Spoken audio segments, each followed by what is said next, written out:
பறிப்பில் ஈடுபட்ட 3 பேர் கைது.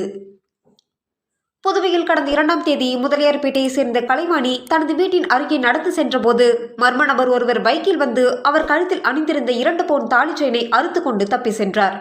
இந்த சம்பவம் நடந்த சிறிது நேரத்திலேயே ஜான்பால் நகரில் தனபாக்கியம் என்ற பெண்ணின் கழுத்திலிருந்து 4 பவுன் தாலி செயினையும் மர்ம நபர் பறித்து சென்றார்.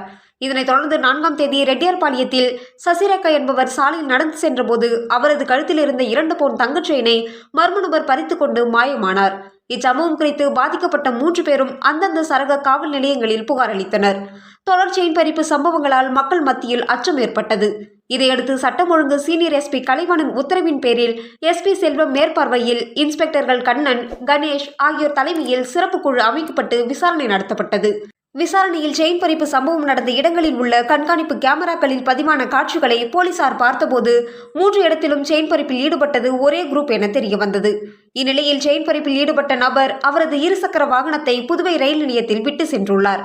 நேற்று காலை புதுவை ரயில் நிலையத்தில் விட்டு சென்ற வாகனத்தை எடுக்க வந்த அந்த நபரை போலீசார் பிடித்து காவல் நிலையத்திற்கு அழைத்து வந்து விசாரித்தனர். விசாரணையில் தொடர் செயின் பறிப்பில் ஈடுபட்டதை ஒப்புக்கொண்டார். மேலும் 2 பேர் இச்சம்பவத்தில் ஈடுபட்டிருப்பது போலீசாருக்கு தெரிய வந்தது. அதன்படி சென்னையை சேர்ந்த 2 பேரையும் போலீசார் கைது செய்தனர். குற்றவாளிகள் கைது செய்யப்பட்டது குறித்து சீனியர் எஸ்பி கலைவாணன் செய்தியாளர்களிடம் கூறியதாவது: கடந்த வாரத்தில் புதுவையில் தொடர் செயின் பறிப்பு சம்பவத்தில் ஈடுபட்ட மகாராஷ்டிரா மாநிலத்தை சேர்ந்த அமோல், சென்னையை சேர்ந்த ஷாகுல் ஹமீத் மற்றும் வியாசர்பாடியை சேர்ந்த மூர்த்தி ஆகியோரை கைது செய்துள்ளோம். இதில் முக்கிய குற்றவாளி அமோல் மீது தமிழக, கேரளா, கர்நாடகா, ஆந்திரா உள்ளிட்ட பல்வேறு மாநிலங்களில் 40க்கும் மேற்பட்ட செயின் பறிப்பு வழக்குகள் உள்ளது. இதனிடையே கடந்த மாதம் 20ஆம் தேதி அமோல் புழல் சிறையில் இருந்து வெளியே வந்துள்ளார். மேலும் அமோல் சிறையில் இருக்கும்போது ஷாகுல் ஹமீதுடன் பழக்கம் ஏற்பட்டுள்ளது. பின்னர் அமோல் சிறையிலிருந்து வெளியே வந்ததும் ஷாகுல் இருசக்கர வாகனம் கொடுத்து உதவியுள்ளார். தொடர்ந்து அமோல் கடந்த மாதம் 29ஆம் தேதி புதுவைக்கு வந்து மறைமலையடிகள் சாலையில் உள்ள தனியார் விடுதியில் தங்கி கடந்த 2ஆம் தேதி மற்றும் 4ஆம் தேதி செயின் பறிப்பில் ஈடுபட்டுள்ளார். மேலும் வியாசர்பாடியை சேர்ந்த மூர்த்தி நடத்தி வந்த அடகு கடை மூலம் திருடிய நகைகளை விற்பனை செய்துள்ளது தெரியவந்துள்ளது. குற்றவாளிகளிடமிருந்து 23 கிராம் நகை, ரூபாய் 55,000 ரொக்கம், 3 செல்போன், 1 மோட்டார் சைக்கிள் பறிமுதல் செய்துள்ளோம். இவ்வாறு அவர் கூறினார். இவ்வழக்கில் சிறப்பாக செயல்பட்ட போலீசாரை சீனியர் எஸ்பி கலைவாணன் பாராட்டி வாழ்த்துக்கள் தெரிவித்தார். சார், ஆப்ரேஷன் திருச்சூலம் பண்ணி 1 வீக்குள்ளே தொடர்ந்து ஒரு 3 or 4 5 மர்டர்ஸ் நடந்துச்சு.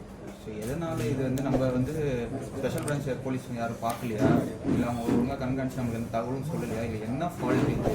இல்லை, நம்ம வாட்ச் பண்ணிகிட்டே தான் இருக்கோம், க்ளோஸாக மானிட்டர் பண்ணிகிட்டே இருக்கோம். இப்போ ரீசெண்ட் இதில் பார்த்தீங்கன்னா 2-3 ஒரு இன்ஸ்டன்ட் சடன் ப்ரொவகேஷன் மாதிரி சிலது இருந்தது. சிலது ஃபேமிலி டிஸ்பியூட் இருந்துச்சு. அதை நம்ம விசாரிச்சுட்டு இருக்கோம். உடனே கைது செஞ்சுட்டோம்.